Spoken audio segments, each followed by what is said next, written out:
Inilah dia beberapa pamali yang ada di Sulawesi Selatan. Nomor 1. Duduk di atas bantal. Tahukah kalian kalau masyarakat di Sulawesi Selatan tidak boleh duduk di atas bantal karena dipercaya bahwa apabila seseorang duduk di atas bantal, maka orang tersebut bisa terkena penyakit bisul di pantatnya. Usut punya usut, ternyata pamali ini berkembang karena pada zaman itu, bantal itu gampang rusak dan robek. Oleh karena itulah, duduk di atas bantal dilarang, supaya bantalnya tidak cepat rusak. Selain itu, duduk di atas bantal juga dianggap tidak higienis oleh masyarakat di Sulawesi Selatan. Itulah mengapa duduk di atas bantal dulunya dianggap sebagai pamali. Nomor 2. Bertopang dagu. Ini juga merupakan pamali yang cukup populer di zamannya. Saya sendiri sering kena tegur bu guru waktu sekolah karena sering mendengar penjelasan guru sambil bertopang dagu. Padahal, kalau saya begitu saya malah bisa lebih fokus mendengarkan. Nah, bagi masyarakat di Sulawesi Selatan sendiri, bertopang dagu dianggap menunjukkan sifat seseorang yang tidak mau melakukan sesuatu dan hanya mau berpangku tangan saja. Dan perbuatan ini dianggap mencerminkan sikap malas. Bagaimana menurut kalian? Nomor 3. Berbaring tengkurap. Pemali lewu mopang ananae nasawa nagati mate indona, yang artinya dilarang bagi anak-anak berbaring tengkurap sebab ibunya akan cepat meninggal. Ini adalah pemali yang dulunya sangat populer dan benar-benar sukses menakuti anak-anak kecil pada waktu itu. Anak-anak yang tidurnya tengkurap dianggap tidak sopan dan katanya bisa membuat ibunya cepat meninggal. Benarkah demikian? Well, usut punya usut, ternyata tidur tengkurap dulunya dianggap tidak sopan. Dan anggapan bahwa ibunya bisa cepat meninggal itu hanyalah ancaman untuk menakut-nakuti si anak kecil itu tadi. Nomor 4. Anak gadis tidak boleh tidur sampai tengah hari. Kalau pamali yang satu ini bisa dijelaskan alasannya. Apabila si gadis itu tidurnya sampai siang, maka pekerjaan rumah tidak akan ada yang selesai. Akibatnya, banyak pekerjaan jadi tertunda. Selain itu, tentu kita sebagai laki-laki lebih menyukai gadis yang rajin dan tidak pemalas. Itulah mengapa pada waktu itu, gadis yang tidur sampai tengah hari juga dicap akan sulit mendapatkan jodoh. Alasannya simpel, laki-laki Bugis kebanyakan suka perempuan yang rajin, bukan perempuan yang malas. Nomor 5. Gadis yang memasak sambil menyanyi akan mendapatkan jodoh kakek-kakek. Pamali ini dulunya juga sangat berkembang di Sulawesi Selatan. Meski begitu, ada alasan di balik larangan ini. Gadis atau siapapun yang lagi memasak di dapur dilarang sambil menyanyi karena ditakutkan air liur gadis itu malah masuk ke makanan, sehingga mengakibatkan makanan jadi tidak bersih dan higienis lagi.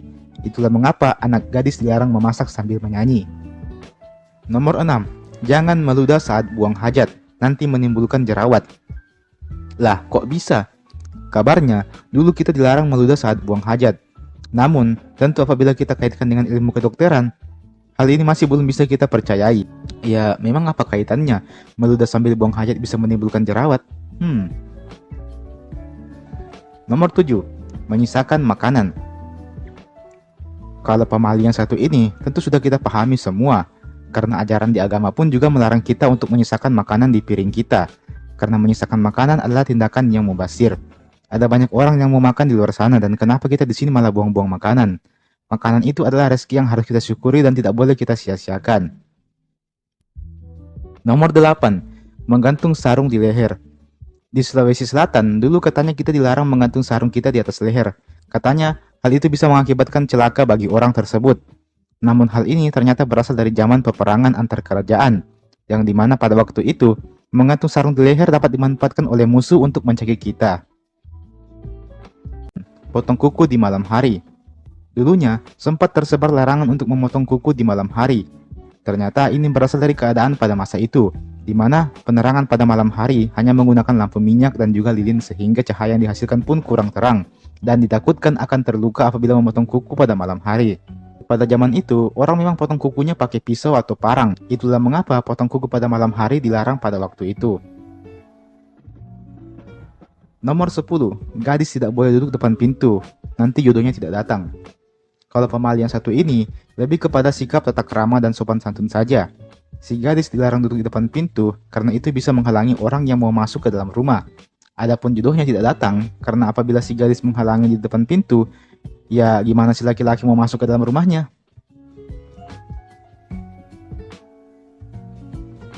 Nomor 11. Berfoto dengan jumlah ganjil.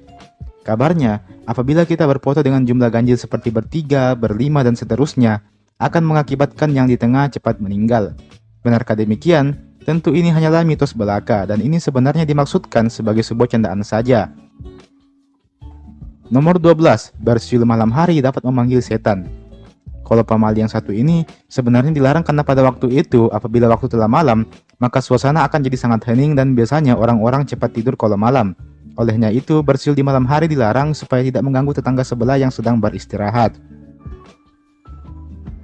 Nomor 13, jangan keluar rumah saat maghrib, nanti diculik wewe gombel. Ini juga salah satu pamali yang cukup populer di zamannya. Pamali ini ditujukan untuk anak kecil. Salah satu alasannya adalah karena waktu maghrib adalah waktu beristirahat dan beribadah.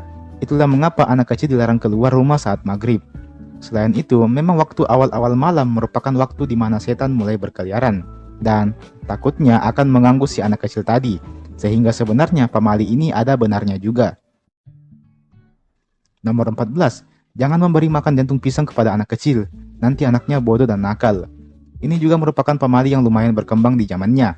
Kabarnya, anak kecil tidak boleh diberi makan jantung pisang karena bisa mengakibatkan si anak jadi nakal dan bodoh.